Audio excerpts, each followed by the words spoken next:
Question 4 then is looking at some redox chemistry, and the starting thing again is a question you need to be well prepared for, which is sketching out how you'd actually set up a cell to measure some cell potential or other. So in this case it's asking us for the standard electrode potential of an SN4 plus SN2 plus system. So on one side we're going to have to set up an SN4 plus SN2 plus half cell.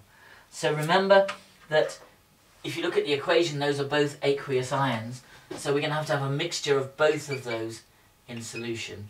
So we'll have SN4 plus aqueous and SN2 plus aqueous, both in that solution on the left hand side, or on the right, doesn't matter which way round you do it, on one side or the other.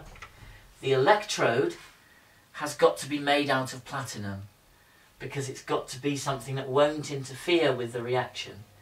So where everything involved in the redox half equation is in the solution, you just make the electrode out of platinum.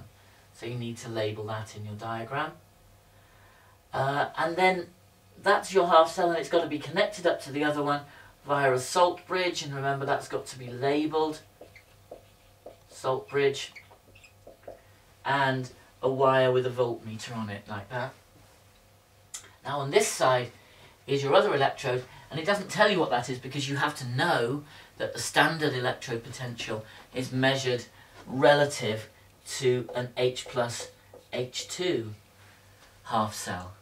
So in other words, what we need on this side are H plus ions in the solution, and H2 is a gas, so you need to bring it in via a pipe. So there's the H2 coming through the gas, and you can draw some bubbles to show the hydrogen bubbling over the electrode surface. Again, there's no metal involved actually in that half reaction, so you make the electrode out of platinum. So that's the construction of the cell. You need to remember that that's the reference electrode for a standard electrode potential, is the standard hydrogen half cell. And the final thing we've got to do is to recognise that because it has that word standard in there, we've got to specify standard conditions. So those ions in solution, that one, and that one, and that one, all have to be 1 mole per dm cubed. The gas, which is hydrogen, needs to be 1 atmosphere pressure, and the temperature of the whole thing needs to be 25 degrees C.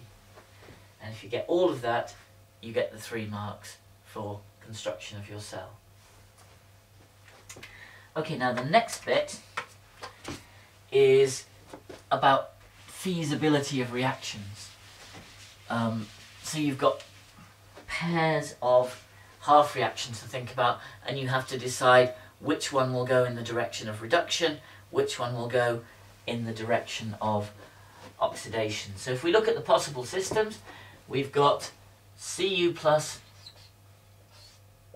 and Cu, which has a potential of plus 0.52 volts, and we've got, if we take the next one, Cr3 plus and Cr, which has a potential of minus 0.74 volts.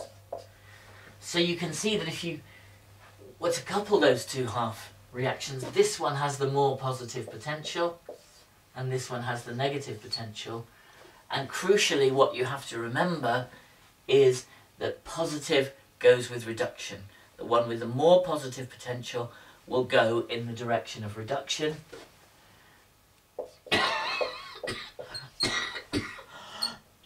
Excuse me. And the less positive one will go in the direction of oxidation. Okay, so you don't necessarily need to write all this out, but you know, it's the safe way to do it, to keep all this in mind. And that means that the copper half reaction is going to go in the forward direction. So Cu plus aqueous is going to gain its electron and form copper metal. But the chromium one is going to go in the backwards direction, because the chromium is going to be oxidized. That means it's going to lose electrons. So it's going to go in the backwards direction. Chromium goes to chromium 3 plus aqueous plus 3 electrons. Okay, so that's the oxidation direction. And then you have to put that information together to write the reaction that can take place. And remember, to do that, you've got to make the number of electrons balance out. So at the moment you've got 3 in that half equation, so we need 3 in that one. So what we're going to do is multiply this whole equation by 3 and get 3 copper plus 3 electrons goes to 3 coppers. And now when we add them together, the electrons will cancel out and we'll get our first answer, which is 3 Cu plus aqueous plus chromium solid goes to 3 Cu solid plus chromium 3 plus aqueous. So that's predicted to be a feasible reaction. Remember, always check when you get to that stage that your equation balances, both in terms of atoms, which it does, we've got 3 Cus and 1 Cr on both sides, but also in terms of charges. So we've got 3 plus on the left, 3 plus on the right, so that looks fine. Okay, so that's all of that just got us 1 mark. So you can see you need to be able to do this very efficiently, but if you've practiced the ideas, then that should be straightforward. Okay, so that's the first one. If we keep that one there, but then have a look at the second possibility, we've again got our copper plus and copper system at plus 0.52 volts. And now we're going to say, well, what about this tin 4 plus, tin 2 plus system? And that's at plus 0.15 volts. So they're both positive numbers, but that one is more positive for the copper plus copper system. So that will be the positive and that will be the negative potential relative to one another, which means that that one, positive one, goes in the reduction direction and the negative one goes in the oxidation direction. So again, we can write out the 2 half equations and combine them together to get our overall equation. So copper plus and copper is going in the reduction direction. So again, we have Cu plus aqueous gaining an electron, which is reduction, to make copper metal. And this one's going to go in the oxidation direction, which means it goes in the backwards direction. So tin 2 plus aqueous is losing 2 electrons to make tin 4 plus. And the 2 electrons appear on the right. And again, you can see we need to do a bit of multiplying to balance the electrons out. So we have 2 of those, 2 electrons and 2 coppers, and then we can add them together. And that will give us our second overall equation down here, which is 2 Cu plus plus Sn2 plus goes to 2 Cu plus Sn4 plus. And again, just double check that it balances, so the numbers of atoms are fine. If we look at the charges, we've got 2 plus and 2 plus, makes 4 plus overall on the left, and it's 4 plus overall on the right. So that looks fine. And the third combination is that we've got to combine chromium 3 plus and copper, which weighs in at minus 0.74 volts, with tin 4 plus tin 2 plus, which is plus 0.15 volts. And so you can see this time that the tin 4 plus tin 2 is more positive and the chromium 1 is more negative. So the tin system will go in the reduction direction and the chromium system will go in the oxidation direction. So if we write those half equations down, for the chromium one, oxidation is the backwards direction, losing electrons. So we've got chromium goes to chromium 3 plus, aqueous plus the 3 electrons that it's lost, that's oxidation. The tin one will go in the reduction direction, which is forwards, So we've got tin 4 plus aqueous gaining 2 electrons to give us tin 2 plus aqueous. And this time we've got a slightly trickier job balancing the electrons because we've got 3 and 2. So we could either multiply this equation by 1.5 to balance the electrons up, or if you're more comfortable with it, and let's do it this way, you can multiply the top equation by 2. So we get 2 chromiums going to 2 Cr3 plus 6 electrons. And we can get 6 electrons in the bottom one by multiplying by 3. So 3 tin 4 plus 6 electrons goes to 3 tin 2 plus. And now again, when you add them together, those 6 electrons on each side will cancel out. So we get 2 Cr, which is a solid, plus 3 SN4 plus aqueous goes to 2 Cr3 plus aqueous plus 3 SN2 plus aqueous. Check the balancing, 3 tins and 2 chromiums on each side, so the atoms are fine. Charges, well, we've got 3 4s are 12 plus altogether on the left, 2 3s are 6 plus 3 2s are another 6 plus, is 12 plus on the right, so that one's fine as well. Okay, so quite a lot of work for just 3 marks there, but that's what you've got to do, and if you've practiced them it doesn't actually take all that long. Then it says 2 reasons why the reactions may not actually take place, and these are things that you should be well rehearsed with, so this will make up for it because this is very quick. The first possibility is that the reactions may be very slow because they have a high activation energy. And that's always a possible reason why something that you've predicted will be feasible may not actually happen.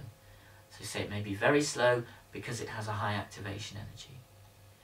Second possibility is that the conditions may not be standard. Remember, these predictions are strictly only valid under standard conditions. So if the concentrations or the temperature or the pressure, but the concentrations it usually is that make the big difference, if those are not standard, then the prediction may not be valid. So those are the 2 marks there. Okay, then we get on to part B, which is about fuel cells. And you should all have revised the hydrogen fuel cell.